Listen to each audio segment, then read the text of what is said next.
WeAfric is on a mission to make real change by facilitating solutions for our everyday lives. We'll be joined by professionals and influential individuals to share with you their journey and recipe for success. We ask about their methods and experience. Is it their career, their education, or is it their background? This is our secret sauce to enlighten, uplift, and empower the community where we are all special. Welcome to WeAfric Talk, where our support is our actions. If they don't believe you, tell them to subscribe to this channel. Welcome, my beautiful people. I'm super excited to have you here and the conversation we get to have today. We have an amazing leader and professional who'll be sharing the story with us today. And when I say amazing, I mean it. What's so special about our guests is that they're passionate, generous, kind-natured, and the true epitome of elegance and excellence befitting a true leader. Giving back to the community is one of our strong points, empowering people, especially women, and she's a living proof that the distance between anything you want is the amount of action you take. So please welcome our special guest, Uju Asika. For those who don't know who she is, I'll give you a quick brief intro. A TV screenwriter and a creative consultant, author of Bringing Up Race, How to Raise a Kind Child in a Prejudiced World, multi-award nominated blogger, creator of Babes Around Town blog, which you should definitely check out, a family lifestyle and travel blog for families, featured in Marie Claire, BBC, The Evening Standard, Good Housekeeping, and London Planner. There's a lot of accolades I could be reading, and I could be here all day, so we don't really have time for that. We need to get into the thick of things. I'd like to express my gratitude and thanks for taking time out of your busy schedule to speak to WeAfric today. Very excited to have you here today, Uju. Wow, what an introduction. Well, I'm delighted to be here as well. Okay, so we just start things off actually kind of going back a little bit. So growing up and before getting into writing and any other profession, what was life like for you and what other interests did you have? Yeah, so my number one interest has always been writing. I will have to say, like anyone who knows me, from the time I could hold a pen, I learned to read when I was really young, and we grew up in a household that was just full of books. My parents were both avid readers, and they would insist that we read a lot. So like on school holidays, they would give us piles of books to read. My dad especially would give us 10 books for the summer holidays, and you'd be looking at it like, why? But actually, me and my siblings and my cousins, anyone who was in our house basically had to become a reader. So I just kind of fell in love with the written word and started writing my own stuff back then as a child, taking myself very seriously all the way through my teenage years. So I was born in Nigeria and then I grew up in England. That was kind of my childhood, was very much divided between both countries. Wow, that's quite an amazing experience and really early exposure to writing and also different environments.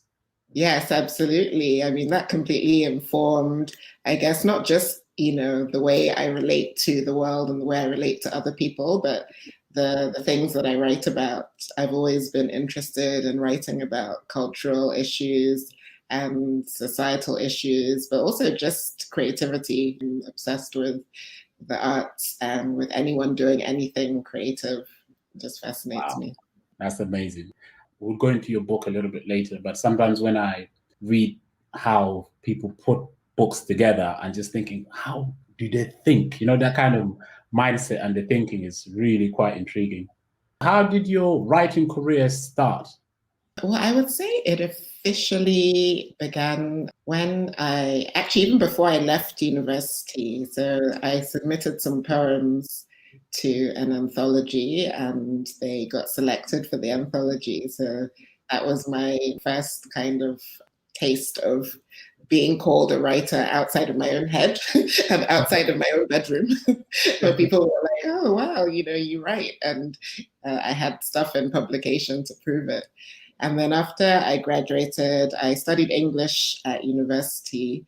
And I graduated and I thought I was gonna have a poetry career.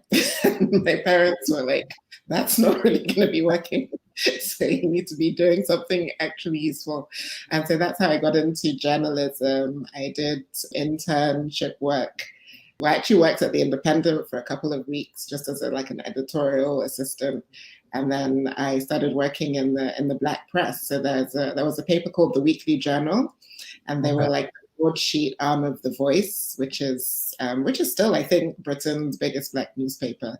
And that was my first official job outside of temping, was writing for the Black press and writing arts and cultural reviews. Wow. See, I didn't know about this side paper for The Voice. This is what it shows that sometimes when you have these kind of conversations, you learn something new. All right. I didn't even realize you're a journalist as well before. Yes, so that was my background, absolutely. Okay. All right. So what lessons have you learned from being an early writer in terms of journalism, and then obviously blogger and screenwriter? What lessons have I learned? I guess for me, it's just always driven by stories. Like I say, primarily I'm a writer, but I'm a storyteller. I'm interested in people and their stories. And I think the way we tell our stories, the stories we tell about ourselves and the stories we tell about each other are kind of the most important things to sort of connect us and drive us forward as human beings. And especially working for the Black press, obviously we had a slant to cover Black actors and entertainers and also racial justice issues and all of that. And I've always been interested in just the power of narratives to kind of shape the way people look at you as an individual and also as kind of a group. So yeah, I'm always learning. Wow, no. I think you're definitely spot on there. That we're definitely all learning all the time, but it's just quite interesting that you had quite a diverse journalism kind of career in terms of the kind of topics that you're covering. So it gives you really kind of a broad knowledge. Definitely. I mean, I feel quite lucky, looking back. And especially, I mean, that was like in my early 20s. I was doing a lot of, I've always been, like I said, interested in creativity and the arts. So through working for those publications, I worked for them and a few other publications. And I got to interview a lot of really leading lights, Hollywood superstars and all this, and meet them one to one, sort of, I don't know, soak in whatever I could from them, from their knowledge or, their attitudes or their approach to, how they put out their creative work. So yeah, I consider myself lucky to have had. How was that experience? Just freshly coming out of uni and then you're straight in the spotlight, and it's not like interviewing up and coming, you're interviewing established actors. Was that quite a challenge? I think that was the beauty of sort of working for a small kind of niche paper. But, most of these actors wanted to contribute and have a platform for their community. And very often interviews they would have in like a mainstream massive newspaper or a tabloid would be quite different from our approach coming from, speaking to the African Caribbean community. So yeah, I had some really, really good conversations and a lot of interesting coverage of these stories. Now that just sounds absolutely fantastic, especially at such an early stage. How did you start your blog, and then why did you start the blog?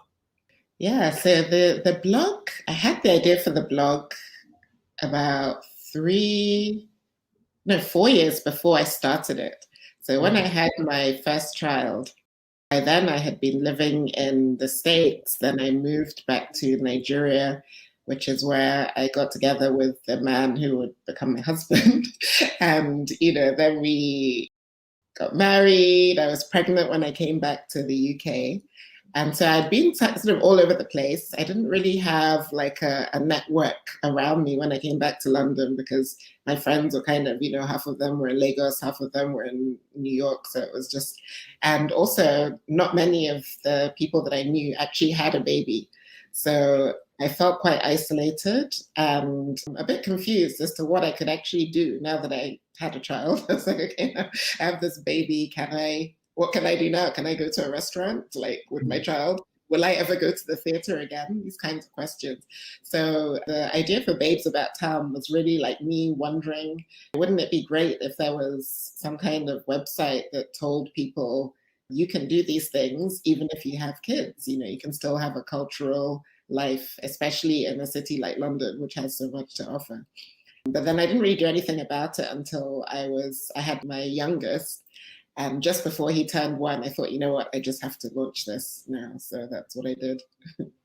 Wow, that's quite amazing. Just to really take that early steps to really say, okay, look, I need to do something that I can't find. You know, that kind of growth mindset to just say, okay, look, there's a missing market here. I need to really tap into it. And I think even when you started blogging, I think most people didn't know what blogging was. It was almost Nobody, I barely myself had a clue what blogging was, but because I've come from a media background, so it was easier for me to kind of fall into it and just quickly doing a lot of digital stuff as well in the States. So I had that kind of like foundation to be able to quickly get into it. But yeah, I would say to people, I have a blog, and they would be like, you can see them nodding and looking at me like, interesting. What exactly is a blog? It's just very interesting to see how blogging has evolved over the years. So now where almost everybody has a blog, as far as I can see. It's become the standard. Yeah, absolutely. Wow. No, that's quite amazing. Honestly, to know that you had that foresight to really push through and just bring something out for people that didn't know what was going on. You're one of the pioneers. Probably have to put that forward. I guess so. I guess I have a group of fellow bloggers who started around the same time. We call ourselves the grandmas of blogging. So long ago. Yeah, I was going to say, I purchased your book. I haven't read it extensively. Yeah. I read the first couple of pages. I noticed that obviously one of the really key influential people there was your cousin from the initial outset, getting your work out there to the publishing houses to really hear what you've got to say. What are some of the challenges you face being an author, for example, and then obviously being given that chance for your voice to be heard? I mean, let's just say anyone who wants to be an author is facing a massive, massive challenge, because it's so much harder nowadays to be traditionally published. Then you're going to face the sort of the barriers of imposter syndrome. Like, can I really put my voice out there? Do I have enough to fill a whole book? And then as a Black author, obviously the market has been, let's just say, squeezed in a direction that doesn't necessarily favor us, you know. So those are kind of the three challenges, the three main challenges. And then for me, writing this particular book, I had a lot of questions of myself, like, who am I to write this book? You know, I'm not an academic on race. You know, I'm not studying critical race theory. I'm not a race academic. I'm not specifically in this field, as people would say. So I just thought, really, what do I have to add to this conversation? And then when I started writing it, coming at it from a storytelling point of view, I realized actually I had tons to add to the conversation. And also I wanted to pull in different stories. So in the book, you'll hear from more than 20 different contributors sharing their own experiences of growing up, being considered as the outsider, or trying to raise their children in a better way. Wow.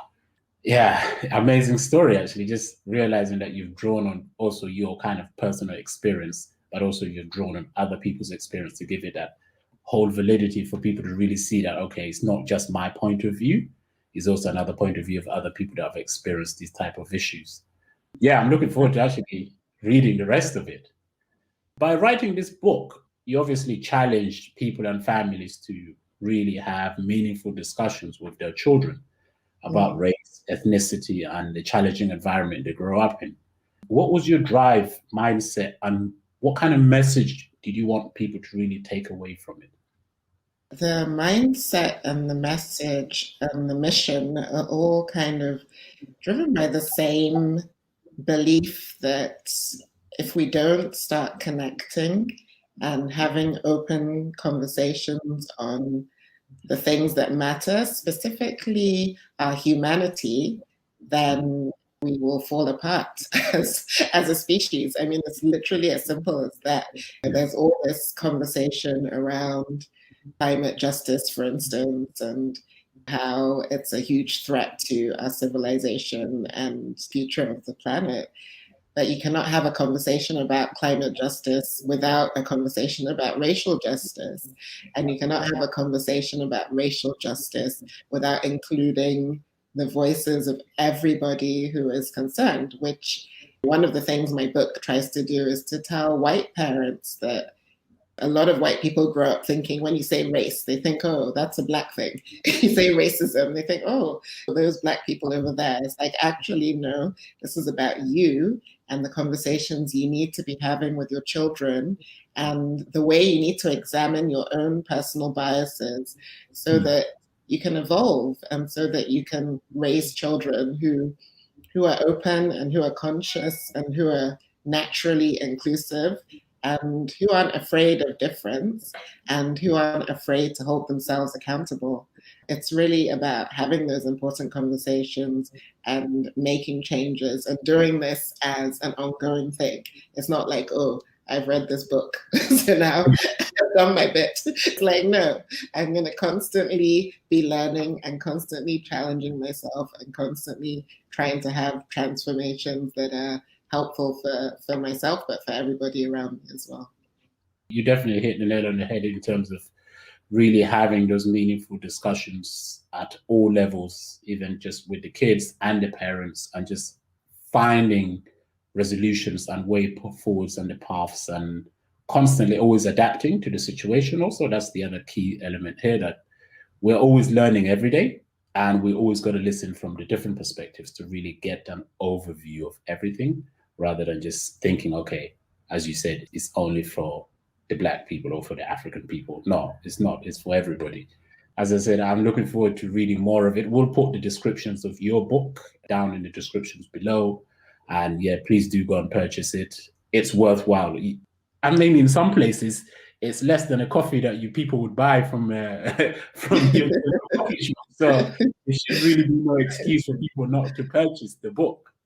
Absolutely. Yeah, 100% agree with that. It's less than the price of a coffee in a newspaper. The response has been amazing from people who've read the book, and that's what fills me with hope. Listening to people who have read the book and said to me, it's made them, it's kind of been like, you know, what Oprah would call the light bulb moment for them around, let's say, the way they think about race or the way they talk to their children, or just having the courage to open up in ways they haven't done before. So I hope that that continues to be the case. Keep sparking conversation. I think that's absolutely fantastic. And I love your angle of taking it from not just the adults' point of view, but also critically the youngsters and the future generations who are going to be taking over. And if they get instilled with something new, it can only bode well for the future. Yeah, amazing. 100%. My eldest, he's now 15. For the last week of their school term, they all had to do work experience in his year. He's in year 10. Well, he was in year 10. So he did work experience with me for my blog, and he wrote 2 blog posts, and one of them was on racism in football, because this came after the Euros, all the hoo-ha and the racial abuse that several of our players faced. And he wrote this really quite powerful and impactful piece, and I was really proud. And also, it shows that the younger generation have so much to say on this issue, and they're already thinking, and if we can keep getting them to think and to speak and to reassess situations like this, then, you know, I do have hope for the future. Yeah. There's a lot of things that, that make you very depressed. You know, every day I hear a story and I'm just like, oh my God. But yeah, I'm hopeful for the future. You have started planting the seeds from such an early stage, not just within our community, but also the other communities. So I think if everyone does this little bit, you know, we can kind of combine, and there's that cohesion.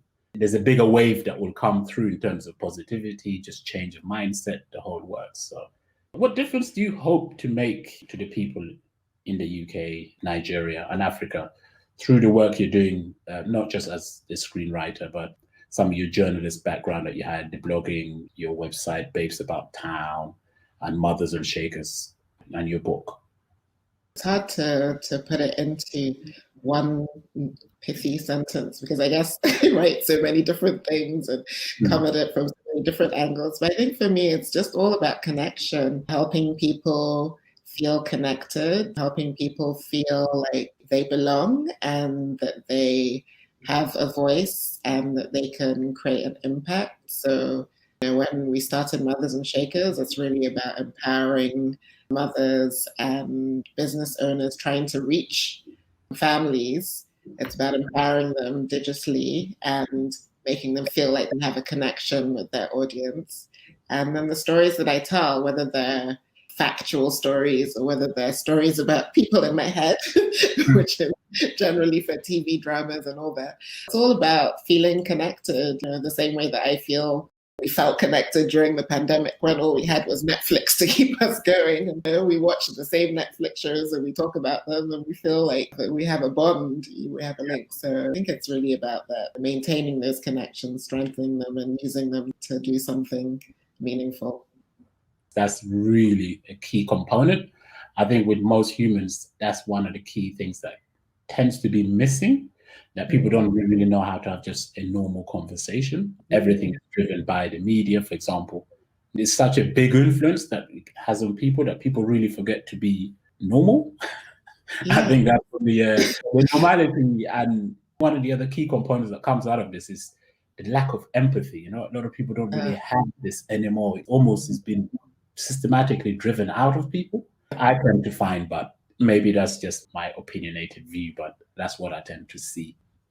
I think you're completely right. The subtitle of Bringing Up Race is How to Raise a Kind Child in a Prejudiced World.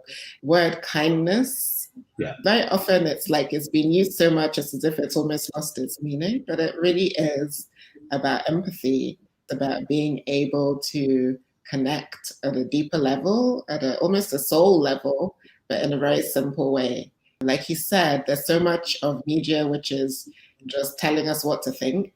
And then we have so much of social media, which is people just talking at each other and not really having a conversation.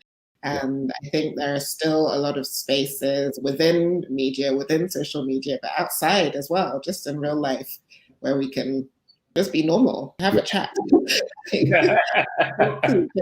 Relate. It's like how we're doing, we're just having a chat. Yeah, well, exactly. Thank you for watching the latest episode of WeAfric Talk. We hope you enjoyed the conversation as much as we did.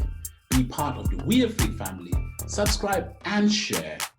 And remember, we're here to shake things up, reverse the flow, and be great. I am because we are.